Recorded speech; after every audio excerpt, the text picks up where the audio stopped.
Meiega on liitunud Ahmed Al-Busai, poliitiline konsultant ettevõttest Qusay Associates. Suur tänu, et täna Manamast Bahreinist meiega liitusite. See ei ole esimene kord, kui Iraan ründab Bahreini või Kuveiti. See ei pruugi ka viimaseks jääda. Kuidas Bahrein nendele rünnakutele reageerib?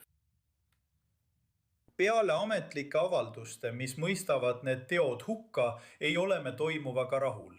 Siiski peame tõdema, et need rünnakud ei ole lakanud. Alates 28. veebruarist kuni tänaseni on neid lihtsalt maha surutud, kuid need ei ole lakanud. Viimaste nädalate jooksul on nad taas alustanud rünnakuid Bahreini ja Kuveidi vastu. Ja sellest ajast alates ei ole nad suutnud midagi olulist kahjustada, välja arvatud täna ja umbes 2 nädalat tagasi, kui kahjustati sarnase staatusega elumaja.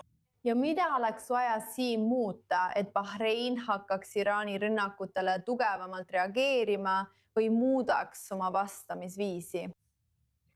Seda ei ole lihtne öelda.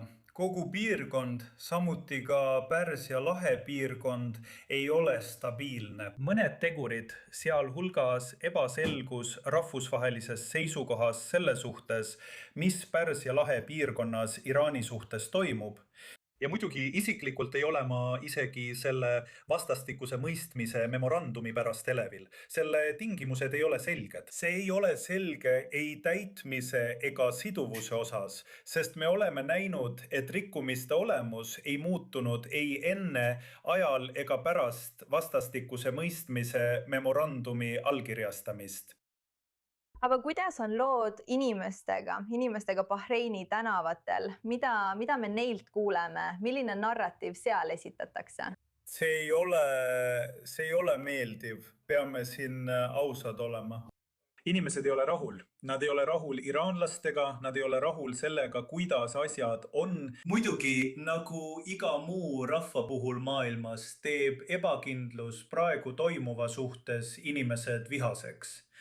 Ometi ei saa inimesed aru, mis siin toimub. Me mäletame juba eelmisest nädalast, kui iraanlased alustasid oma uut propagandat, öeldes, et Pärsia lahe riigid maksab kahjude eest. Ja sellele järgnes sisuliselt Marco Rubio visiit Bahreini, kus ta kinnitas Pärsia lahe riikide ametnikele, et mitte midagi sellest, mida iraanlased mainisid, ei juhtu.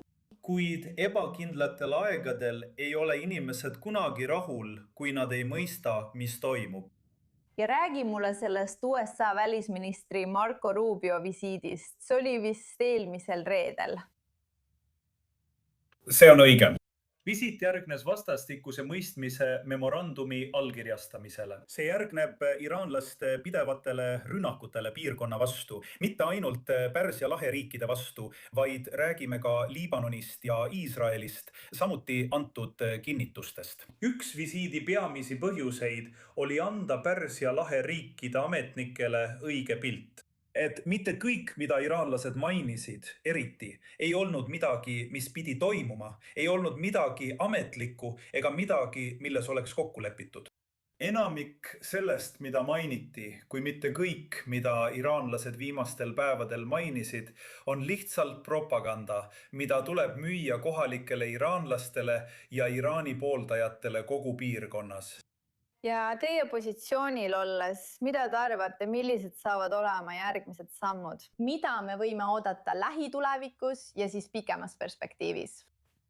See on midagi, mida me kõik oleme siin I24 News Englishis arutanud, et midagi mitte siduvat ei toimu. Ma mõtlen, kui me räägime vastastikuse mõistmise memorandumist, siis kogu austusega see ei ole siduv. Memorandum ei sisalda midagi struktuurset, mis ütleks, et midagi juhtub täna.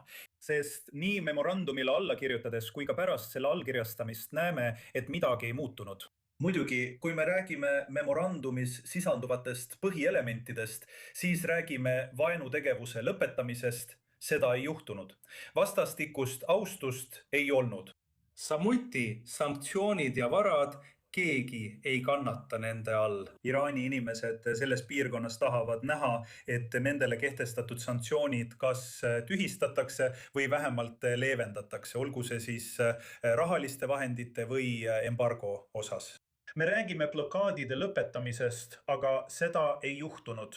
Hormuzi väina olukord, proksi jõud, mitte midagi pole toimunud, mis viib meid ainult ühele teele, uue eskalatsioonini. Selge, Ahmed Kausai, suur tänu teie panuse eest ja et liitusite täna meiega.